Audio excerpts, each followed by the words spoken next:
Dear friends, good evening and welcome to YR.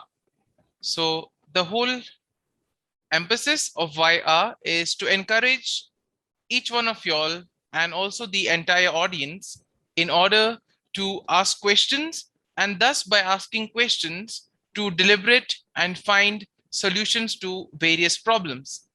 In today's world, we see that we are more content with accepting things as they are. But if we question certain things, we can make the world and the reality a much better place for us as well as for the future generations as well. So, since today is the first episode, I can say, of the YR. So, before that, let me take you through to exactly what we have in mind in this YR. First and foremost, when we speak of the concept, the YR is a platform where participants are invited to broaden their horizons. And in this way, we want to give you all an opportunity or a start in order to broaden your horizons, to think out of the box and to look at reality in a different manner. Next, we also look at issues which affect the lives of an average citizen, but we look at it from a different perspective, not the one that we are used to watching. Now, what are the aims that we have in mind? So, first and foremost, it is to enable the participants to think out of the box. At the same time, we also want to train each and every one of you on various ways of approaching a particular scenario. Sometimes we may be bogged down to just one particular kind of approach. And therefore, as we proceed in these sessions of the YR, you will slowly come to know various other techniques at how we can philosophize and look at reality from a different perspective. And most importantly, how we can use these techniques in order to change certain things in our day-to-day living or in the context in which we live in. Next, it is to prepare the participants to become responsible citizens who are able to reason out. Now, when a study was conducted 2 years back, it was felt that even though many states in India have high literacy rate, but the students and the citizens were not able to reason out. And therefore, we see that the report emphasized that the students and the citizens be taught how to question, how to reason out, and thus arrive at suitable and positive conclusions in life. And this will be one of the aims that we want to spread across as well, that we need to reason out, we need to critically analyze everything that comes in our way. Next, we also have one of the aims as to promote among the participants the desire and interest in issues that affect the lives of common people. Now we see that most of the issues that we'll be taking up in this forum will apply to our lives in some way or the other, sometimes directly or sometimes indirectly. And we also want to make you aware of issues and their adverse consequences. And next, we also want to unearth the intellectual curiosity that is hidden in each and every one of us. Finally, we want to awaken that problem-solving ability in each and every one of you who participate in this forum called the YR. Now, the duration of this, as the name suggests, will be 60 minutes once a month.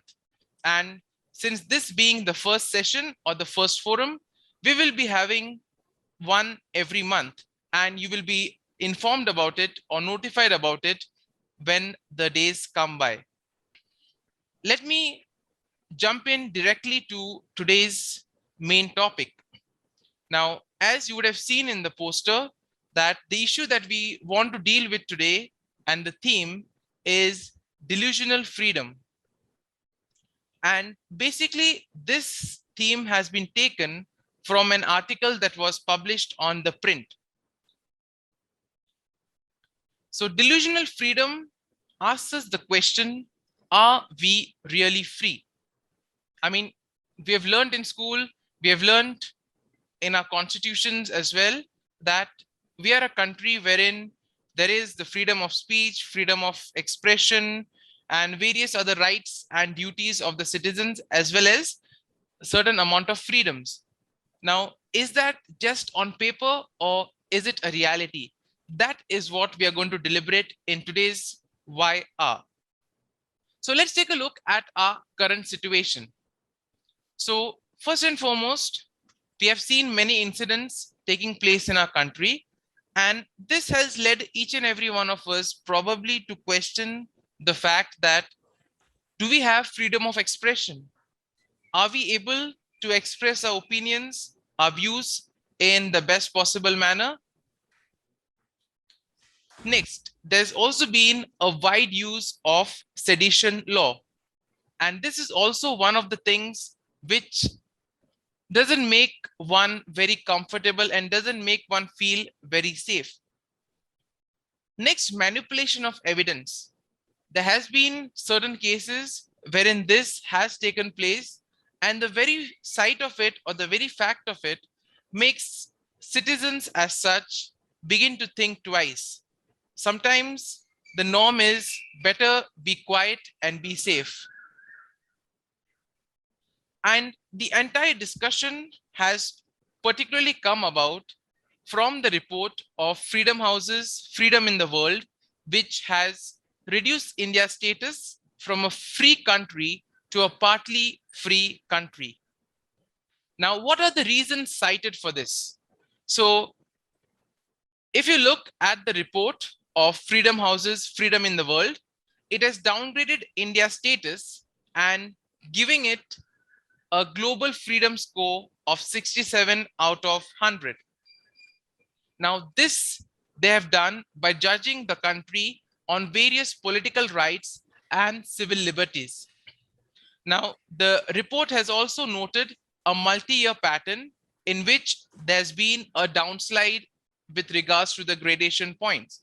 For example, in 2018, the score was 75 out of 100. In 2019, it was 71. And in 2020, it was 67. And one of the reasons for this has been rising violence and discriminatory policies affecting the Muslim population. Now, this report basically focuses on the violence and discriminatory policies against the Muslim population. But we as citizens will very well know that there has been a lot of violence against Christians and also again against other minorities present in the nation. Next, there was also a crackdown on expressions of dissent by media, academics, civil society groups, and protesters. That means if you spoke anything against the government or anything against those in power, there could be consequences for the person who was vocal and who spoke out. So looking at this, we can now move on to the other part, which the report also states that criminal charges were also filed against journalists, students, and others under the colonial era sedition laws. At the same time, the Information Technology Act, in response to the speech perceived as critical of the government, notably including expressions of opposition to the new citizen legislation and the discussion of the official response to the COVID-19 pandemic. Now, this report was published by a US-based non-profit organization called Freedom House. And this is funded by the US government and conducts research into democracy and political freedom around the world. So this report basically deals with three main points. And the first of this point is discriminatory action against Muslims. But before looking at that, let's take a look what's on paper. That means what is supposed to be a reality in our country. So first and foremost, we know that India has a population of nearly around 80% of Hindus. We are said to be formally secular, and even the constitution guarantees every person the right to practice and follow his or her own religion. Apart from that, we see that even freedom of religion is constitutionally guaranteed.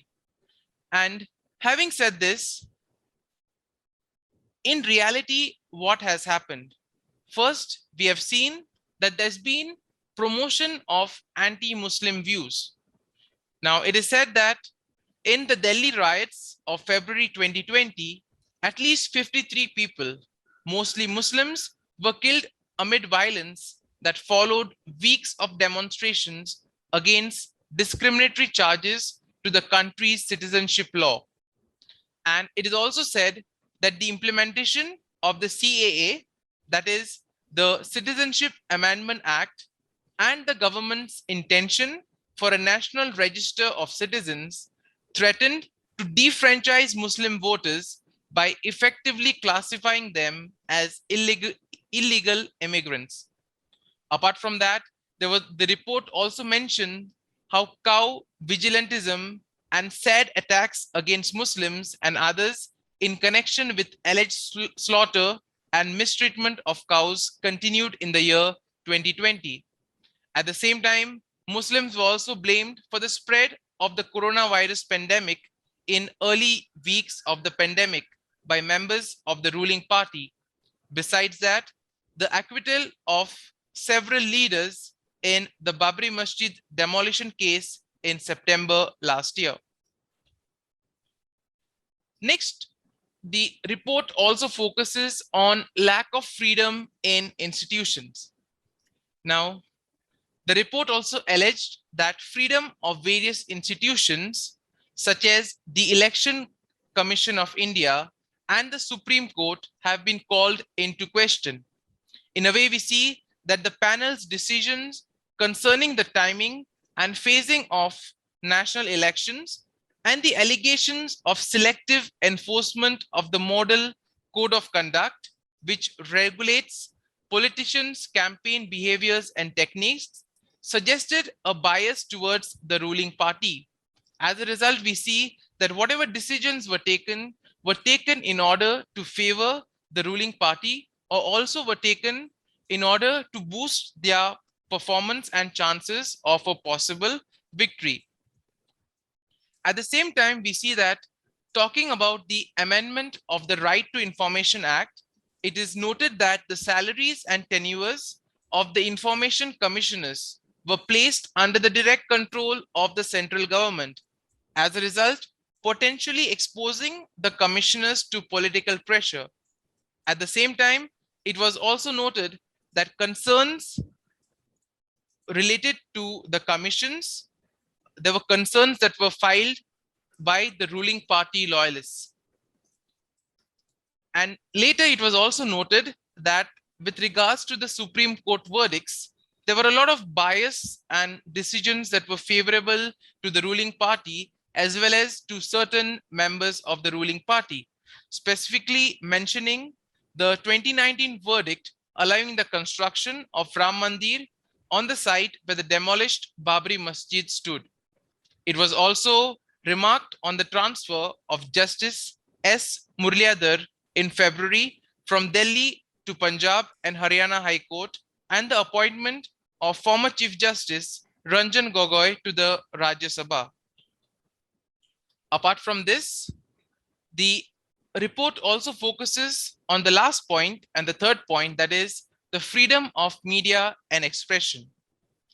Now, the report also said that authorities have used security, defamation, sedition, and hate speech laws, as well as contempt of court charges, to quiet voices in the media.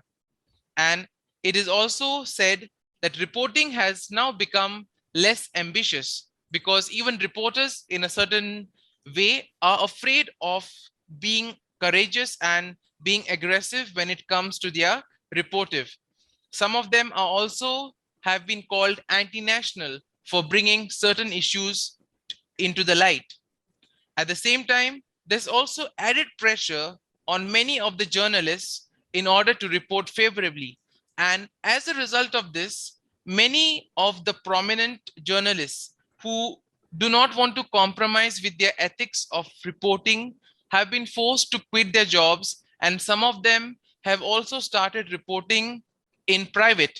And thus, we see that at the same time, academic freedom has also declined, as in academics, professors, and students are intimidated in ways to take certain topics, and certain topics have been added into the syllabus, which have been pro the ruling government, and also which have tried to introduce certain truths or truths in inverted commas into the syllabus.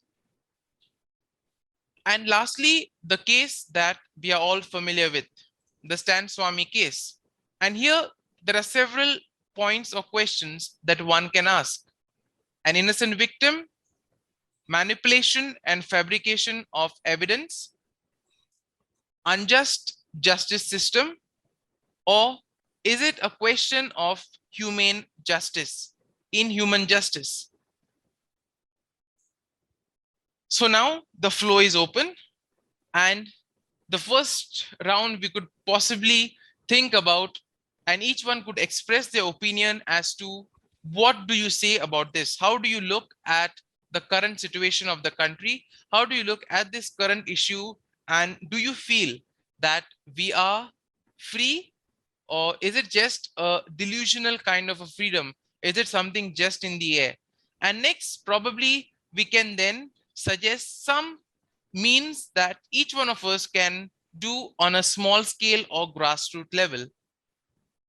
We can begin with some of the interventions. So those who feel free, kindly unmute, and you could state your views and opinions on the current issue that we have been dealing with today.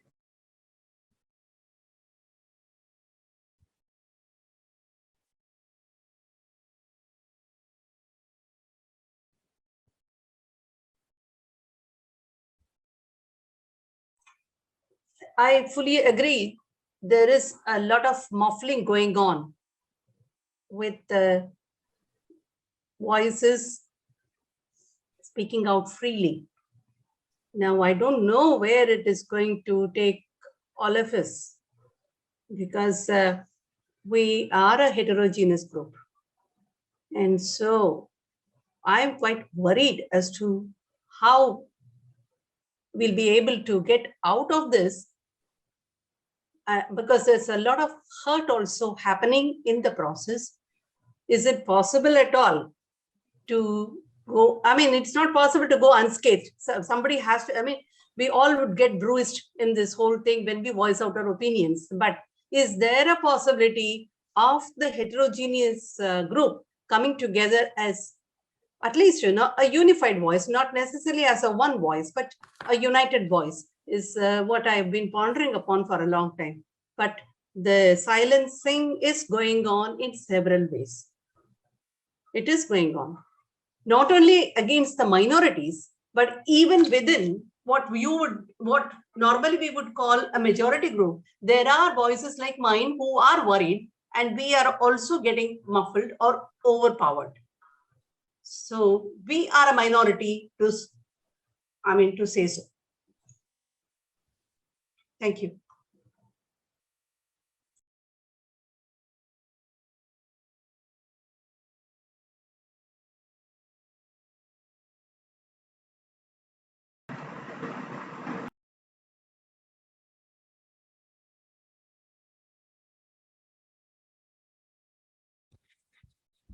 Friends, this is not a class, so we can always just come in and talk.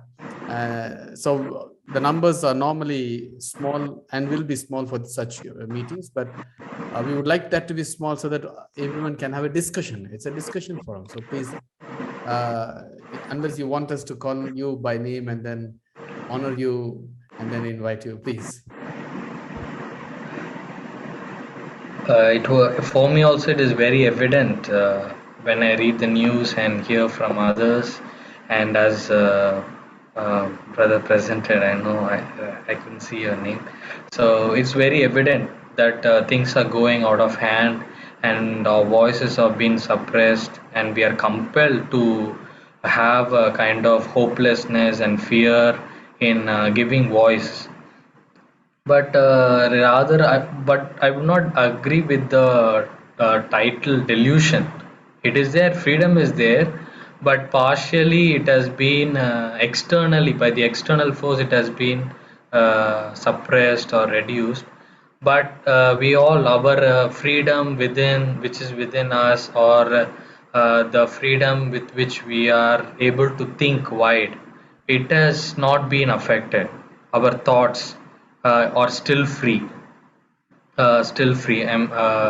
But as you also said, the syllabus, by changing the syllabus and education pattern, they are also able to make people think in a way which their ideologies and thoughts are promoted. So that side also we have some effects, but I think more or less, as a general human beings, our rational capacity has not been entirely reduced, and therefore we can conclude like our freedom is delusion.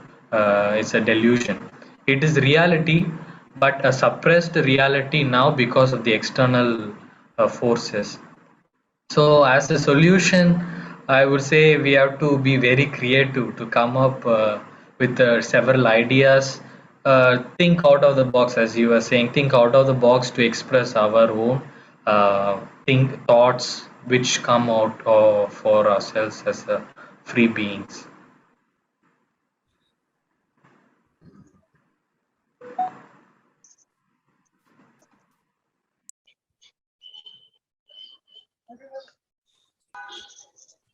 Yeah, thank you, Hansel, for those lovely views. Um, we can also expect the others to share their opinions on this.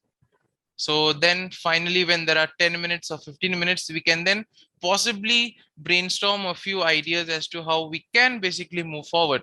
So, or what we could do at grassroots levels.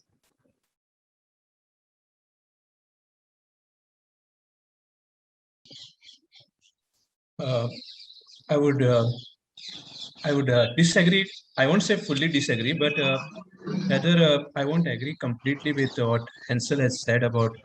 He doesn't agree with that title delusional. The thing is, what has happened, or what has rather been happening, it is not a sudden thing.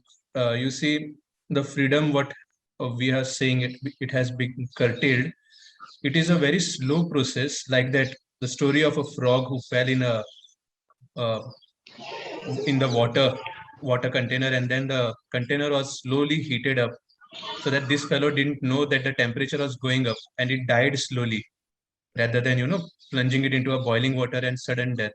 So the curtailing of our rights and freedom, it has been a steady process which has been happening in for almost now 2 decades. But ever since the current political change, we can say it has been happening on a not a covert basis, rather openly. Slowly by slowly, our judicial systems, media, all the very basis, the pillars of democracy have been taken over by an ideology, and then slowly by slowly, we have been injected with this poison. So I would agree with the term. It's a freedom. What we are living in is delusional, not entirely, but yeah, slowly by slowly, it is being taken away, and unless we respond to it in some point right now, I guess what we will lose, it will be very difficult to get back. Thanks.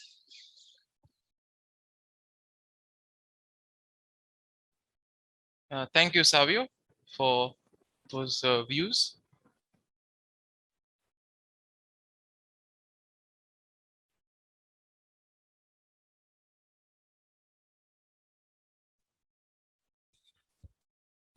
I would not present any personal view, but I would like to rather raise a few more questions to all the three of you who just now spoke. And maybe from there, I'm just triggering off a little more questions. Dr. Radha Raghunathan, thank you so much for joining us, and all. Thank you for that views that even voices like yours are muffled. But my question to you is, why?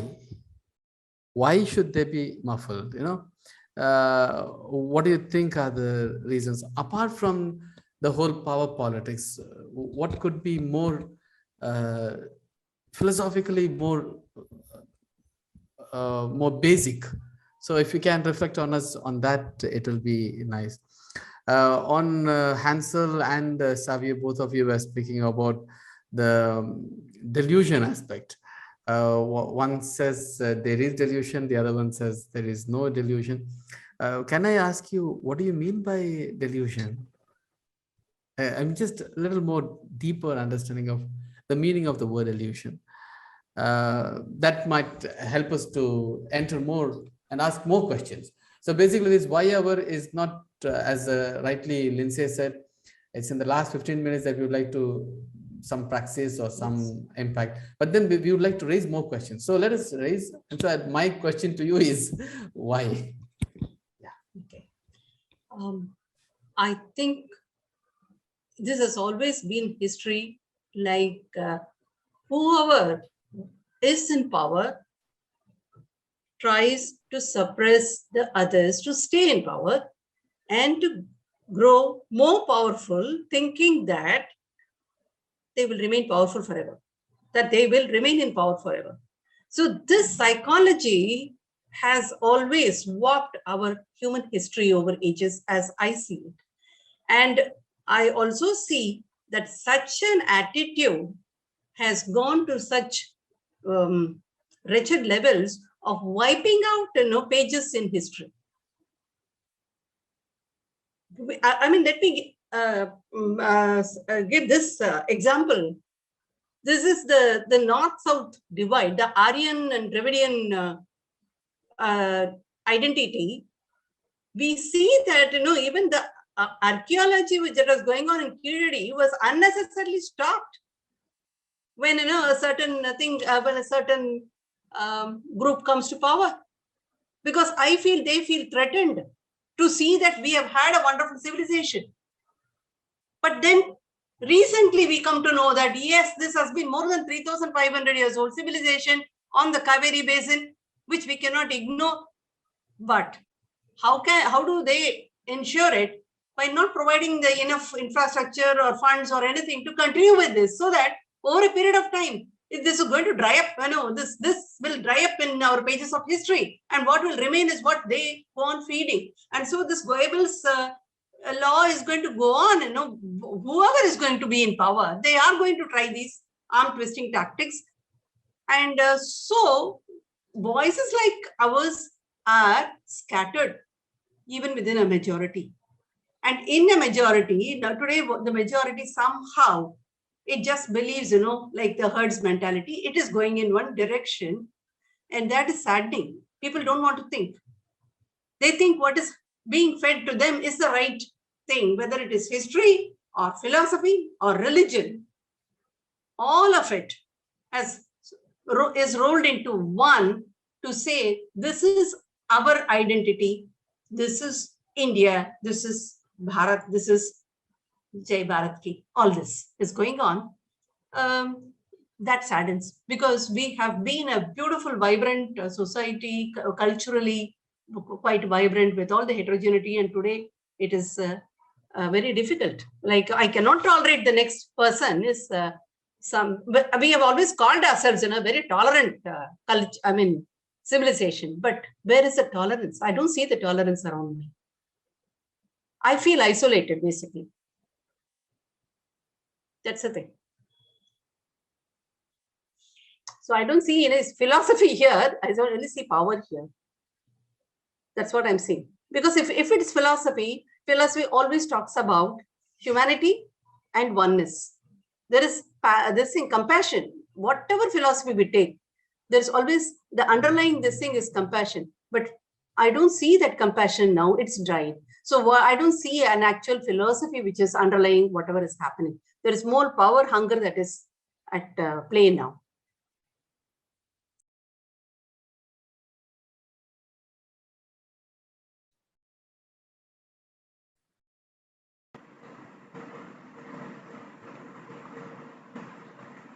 Well, actually, I also have another question which I would like to put out in this forum.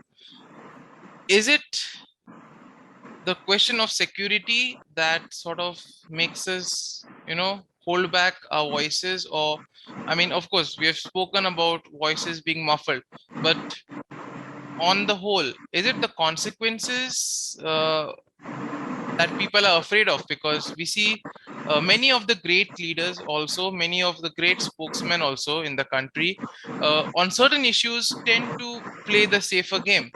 And so therefore, because after all, for a person, his life, his family is something that is more dear than the other issues. So in a way, could this be one of the issues why voices are being muffled? And secondly, if this is the case, so then what could be the possible, the possible way out of it? So this is, I think, something which is the need of the hour in some way or the other.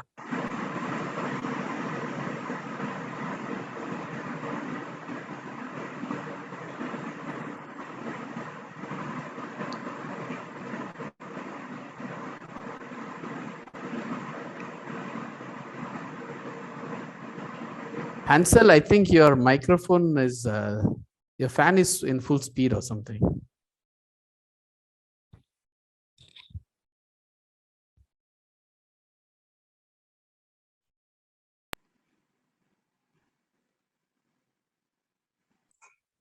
Yes, I mean, to a large extent, it is the fear of safety, not of just oneself, but of those around that person who wants to voice out. That is uppermost. At least in my case, I have to think, 1,000 times. Now, we are a very small group, so I'm feeling very confident, and especially with Father Seelan, I feel very confident to speak out. But if it was a larger group, I would not have opened my mouth. I'm telling you, and that's something which Dr. Seelan knows about me. I will not open my mouth in a very large group. I just stay silent. That is because, yes, I have this fear, not just of myself, but those around me. I don't know how it will affect who's listening where and how it may boomerang on them. And that makes me responsible for their safety too, as much as I'm concerned about some person whom I don't know personally. I should be concerned about somebody who I see, who I should take care of, right? So this is not just me, but it is the case for most of us who want to do something, but we have to think a lot before we take the next bold step to come out. Also, we need the support. Without support, we simply cannot know. It cannot be a one-man army. That will not work. Here you need at least two, three minds to come together. There have to be some this one likeness of thought. Without that, we cannot achieve anything. If I think in one direction, another person thinks in another direction, though all of us want peace, all of us want freedom, where does it lead us to? Thank you.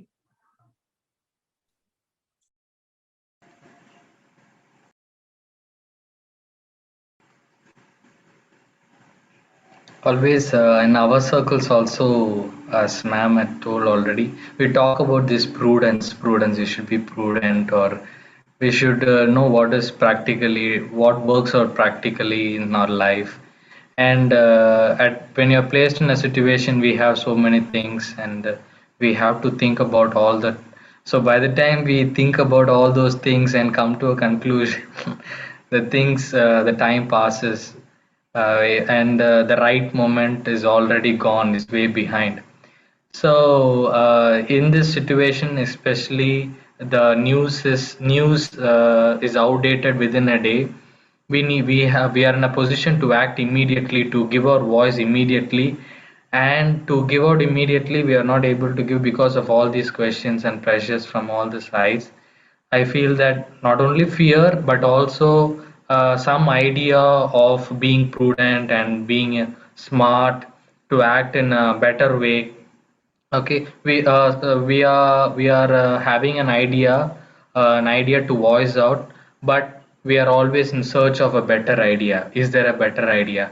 So the delay because of this, we are getting delayed, and the right moment passes out, and the next situation we are in next situation, and the same pattern.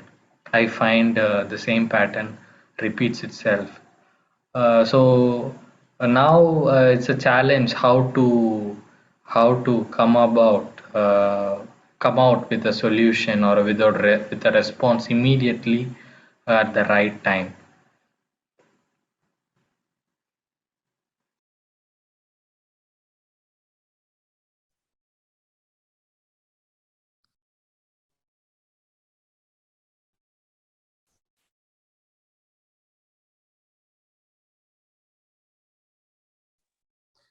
I think what Hansel says has a point on uh, doing it immediately. But I think there is also that is also one of the strategies being used by those who want to spread hatred and polarization.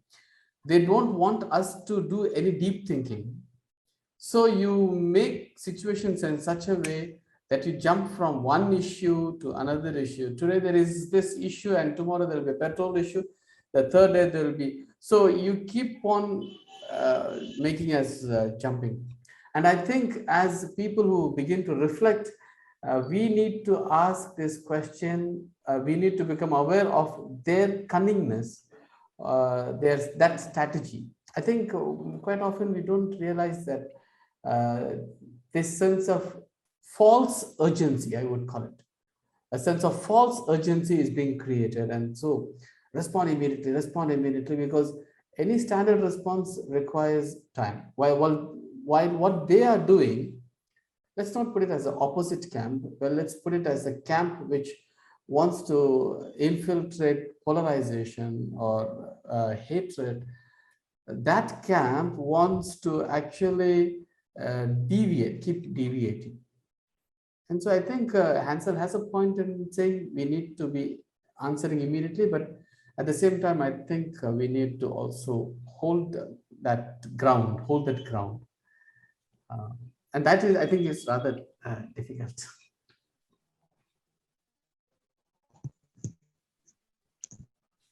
Yeah, Thank you, Father. I also am reminded of a sharing by some social activists. They had come to Pune and they were sharing, and they also mentioned this point. So you take an issue, don't move on to the next issue when another issue comes, but hold your ground, go campaigning, or try to make people understand the reality of one situation. And if you're able to win, or if you're able to have some success in one situation, then we'll be able to do it in others as well. Hmm.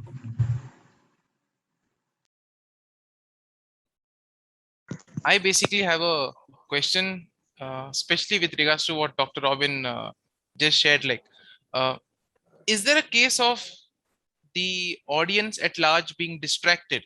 I mean, like that could be one of the policies, right? That could be one of the strategies. That is, for example, you make the opponent play the game the way you want him to play. So, I mean, in most of the games, you see that you tend to trick the other into believing something which is not right. And then the person focuses all their energy towards that. And then ultimately, quietly, you tend to do whatever you want to do. Let me give a clear example with this. For example, the coronavirus issue, the cases were rising, all that was there. And we see that during that time, the amount of prominence that was given for the death of Sushant Singh Rajput's case. So there also we see that probably I feel that was some kind of just, a distraction to deviate the mind of the people from any major issue to some other issue which is like not important, or a relatively harmless issue. And then sort of, so you, in a way, you tend to sacrifice something that is less in order to then protect something that could really cause you harm or so. So that could be one of the thing, because why not, like why, because at the moment you can't show a completely perfect face, right? So you have to sacrifice something for the other. So probably I think distracting could be, or is one of the strategies which is currently being used. So people like us who want to think, who want to raise our voices or do something, are then distracted towards other things, because there are so many things coming up, you do not know what to focus on. And as a result, you are led to focus on something that is relatively less important and less harmless, and less harmful to the others, wherein then the other issues which are really important tend to just be overlooked. As you're saying rightly, Lindsay, I have two observations. One is the tendency to keep us always on an emotional high. What is the emotional high means? I will take you to Sushant Singh's murder or suicide. I create a sensation around it, and so your emotions are all trapped into that. So the other point is the balance between the head and the heart is never there in the society. So in order not to allow people to think, you create entertainment, you create sports, you create IPL, you create Olympics, you create. So one of the great industries that survives with the help of politics is sports industry, entertainment industry. While we very innocently we jump into that bandwagon and say, wow, it could be football, it could be tennis, it could be cricket. You just get into that band. Temporarily, you are made to forget. And I think that is a very, very important trait or important twist that these guys keep on doing. Now, consciously, it's being done. I'm aghast when I look at newspapers publishing sports news on the front page. Oh, so where is this whole idea of human worth taking us to? Is it just entertainment? So yeah, so what you're saying is leading me to another insight.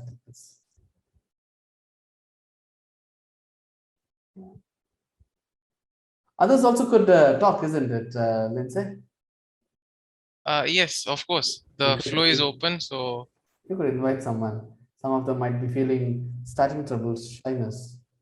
Praveen, would you like to say something?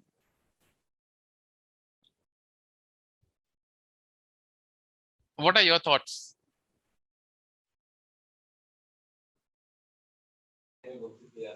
I'm just listening to you, Father, and I'm thinking what to speak. No, I mean, of course, you would have certain issues. I mean, you would have experienced certain things, right? Because Yeah.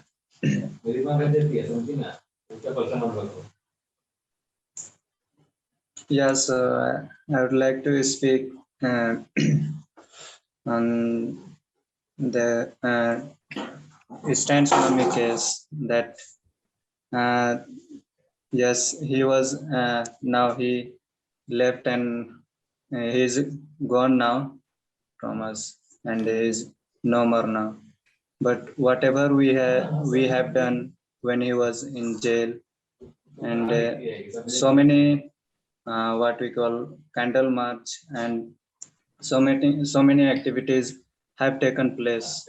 Uh, and I saw him when I was in novitiate. He was sometime he was inviting us to participate in some of the seminars, and we were very happy that uh, he was initiating the activities in Bagicha, and I was very much uh, happy that in this old age he was able to do. And at present I see in at present time I see that we the people of uh, full enthusiasm and full courage and full strength, and even though we are not able to do, and even for standing with those people who are working for us, and we are not able to stand for them, those who are working and those who are being caught and being trapped by the political reasons or by any means, and we are not able to stand for them. What is the problems? I don't have any idea about that, but what should be done at this situation for the uh, people, especially for the youths, so that they may be able to stand at such situation?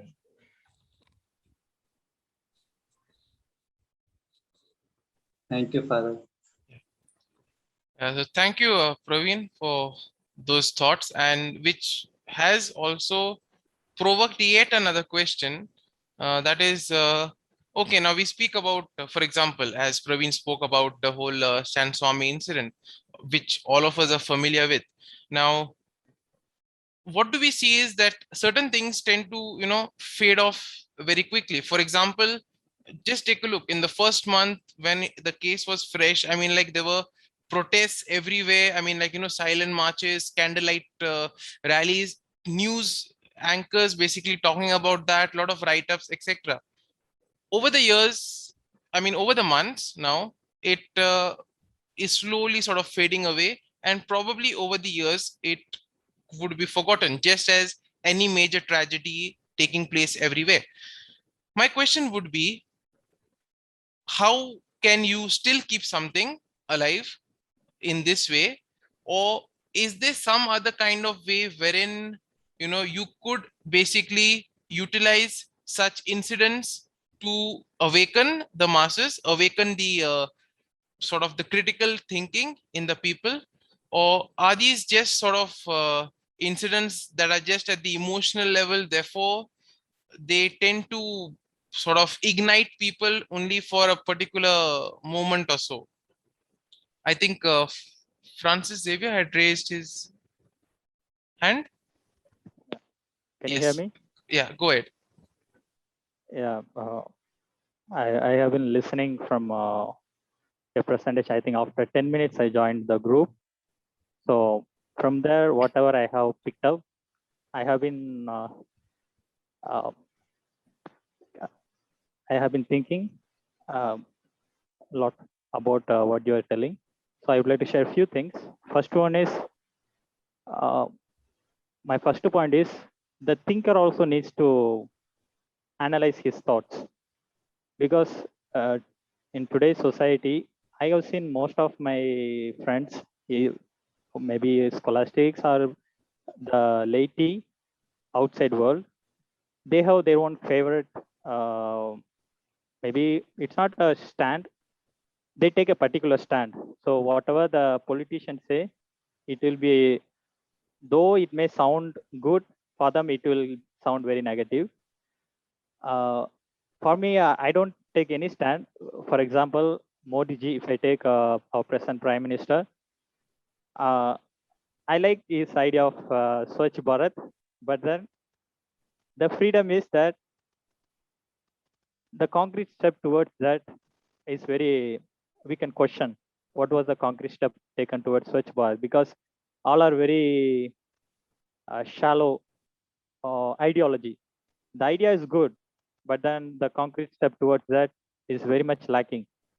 In the same way, it is a clash of ideologies in present government. If we see why lot of commotion, why lot of opposition is because of ideology. When you are in power, you want to uh, enforce your own ideology on the people, and ultimately people resist for certain ideology which curtails their freedom. So that is the first point. Second one is that I have been to last year, I think now, I think 1 year ago, CAB was the Citizenship Amendment Bill. So at that time, I'm coming to the point why I'm mentioning this one. Most of the people here at Tamil Nadu were not aware of, including some of us. But then once it became little severe, a lot of protests were going on. Then we were doing a lot of activities in philosophical studies. Then when I went for ministry to my parish, youth were not even they were aware of Citizenship Amendment Bill. And many, not only where I went, so many people, they asked me what really CAB is all about. And why I'm telling this incident is that there is no awareness. And the third point is related to the second point. Father Robin was talking about sports. In my place, after playing games, we sit for a while and talk about politics, education, and a lot of things we discuss after playing in my place. But few people are not interested in thinking. They are not interested in thinking all those ideas, all those government policies. The reason is that many are not very much passionate. They are not passionate into all these things. They don't get any interest. They feel they are not benefited by thinking. They feel it is not their passion. And I would say ultimately why this awareness is not there in present society, especially among youth, is that simply because of education. In education, we don't feed the minds. We feed the minds, we don't train the minds. We feed a lot, but then there's no training of present how the society functions. All those, it is. I would say ultimately it falls upon the educational system. Thank you. Okay. Thank you, Francis, for those thought-provoking views. And well, from most of the discussion or most of the views that have been shared, I think one thing that really comes out is that we need to sort of, create this kind of critical consciousness in the people, a kind of a awakening. Yes, an awakening is there, it does take place, but also we need to create this kind of ability of the people to think. And I think that we need to start this right from the school level. I mean, those of us who would be in the teaching line, I think for them also, in their students through regular activities, we need to introduce this skill of thinking, of this skill of questioning.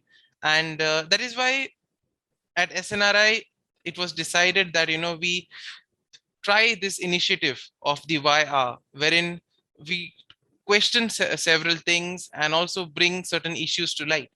So again, a question that could be put up to the entire floor, we just have 4 minutes remaining, is how can we, I mean, we can take a quick round on this. How can we create this kind of critical consciousness in today's youth, in the people? And especially, should it start right from the school level, or when do we actually begin this?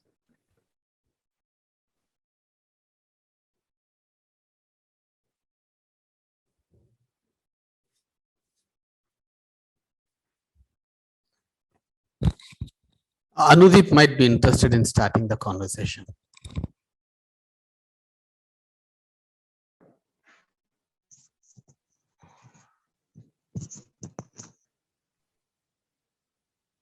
When I was reading this, can you hear me? Yes. I'm just out from, okay. I read that book called Richard Dawkins' God's Delusion. The idea came out of God is just making up of human concept. Same is something like freedom also. I thought it is something that we are always talked about as a topic, but never experienced what is freedom within ourselves. So once we are not experienced what is freedom within ourselves, we cannot really realize it. One of my friends came from China. I asked him, how do you feel in China? He always told me that I always feel someone is watching me. I walk in the street, I go to church, I go to the market. I feel always someone is watching me.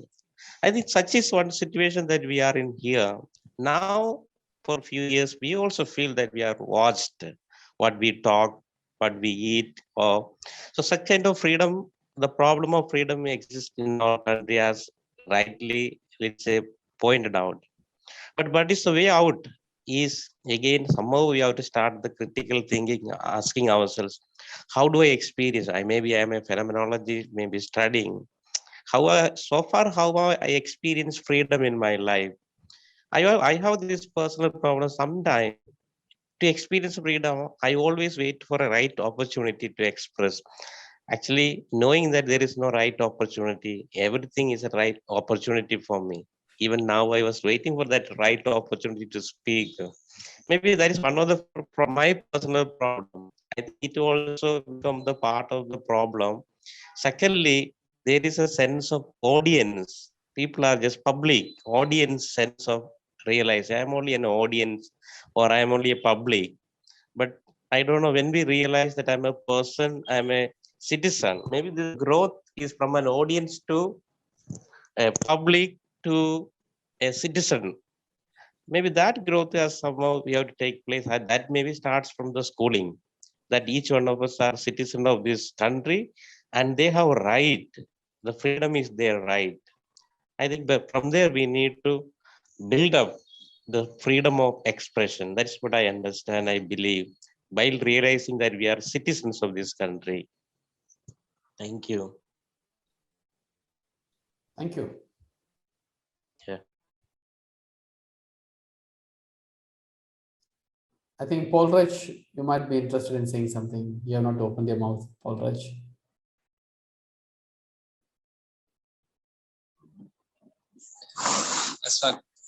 Good evening, all. I think I would like to listen to all of you. It's a wonderful to listen. So next time I will try better luck. Thank you.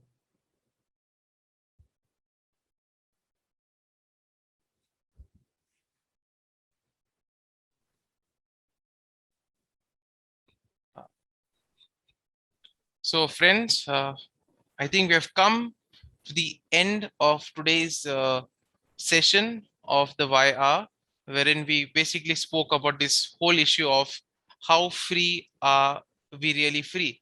So this being the first session, of course, there would have been plenty of doubts and plenty of ways how we expected to proceed.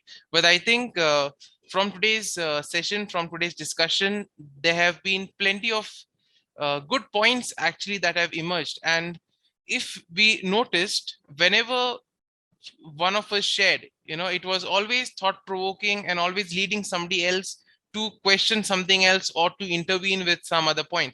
And this basically, as I explained earlier, has been the goal of this forum, wherein we want to encourage you to sort of reason out, to think critically, so that then you too can spread this to others around you.